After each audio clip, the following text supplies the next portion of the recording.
My name is Janessa Wilson, and this is the story of how I learned to read. More so, it is a means for us to examine what literacy is, who has access to it, and how that access is controlled and even denied. This is my dad, Paul Wilson.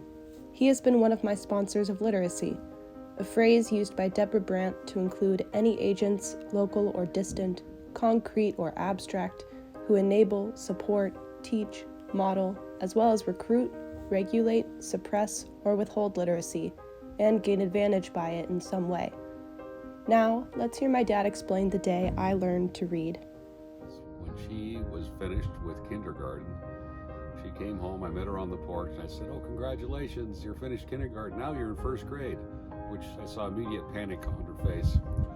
And she told me that in first grade you need to know how to read, and she didn't know how to read, and was absolutely panicked about it. So the next morning she got up, she got her books out, and she knew her alphabet, and she knew some words, and she just sat there all day and asked us, "What does this spell? What does that spell? What is this word? What do these letters spell?"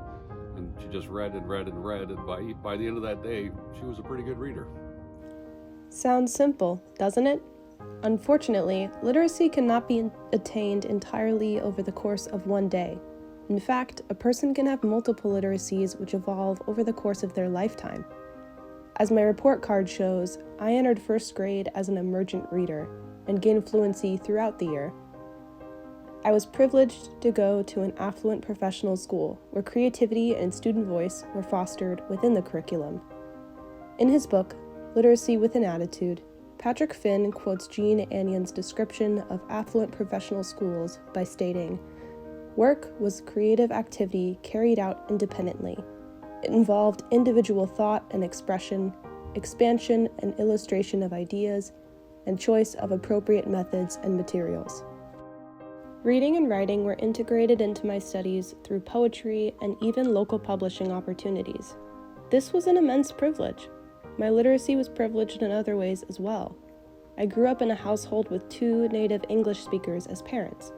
We had a home library which featured books ranging in difficulty from early childhood to middle grades. My parents, both of whom were sponsors of my literacy, read to me often. Before I could write, I would create storybooks by drawing pictures and having my mom notate the words. This process helped me understand narrative structure while encouraging my love of stories. I loved reading and writing so much that I became an English tutor while attending Clark College and graduated with an English degree from WC Vancouver. Now, my dream is to teach English and pass on my love of reading and writing to new generations. So why does this matter? As much as I love reading and writing, it is important to understand the privilege behind English language learning. Earlier in this video, my dad made an interesting remark about my attitude toward learning to read. Let's look at that now. "Congratulations, you're finished kindergarten, now you're in first grade," which I saw immediate panic on her face. And she told me that in first grade you need to know how to read, and she didn't know how to read, and was absolutely panicked about it. So, as a young child, I was afraid that my difficulty reading would hinder my success. Unfortunately, this can happen. English language literacy is a privileged knowledge which is denied to oppressed groups while simultaneously heralded by the monoculture. If I had attended a school in an area with a lower socioeconomic status, or if I did not have resources like my fluent speaking parents or an in-home library, literacy would have been much harder to come by. According to my dad, I woke up one day and pulled myself up by the bootstraps to learn how to read, but that is not what really happened. Privilege, whiteness, wealth, and literacy access taught me how to read and continue to benefit me to this day. As future educators, it is vital that we acknowledge these privileges and actively work to provide access to those who are too often denied it.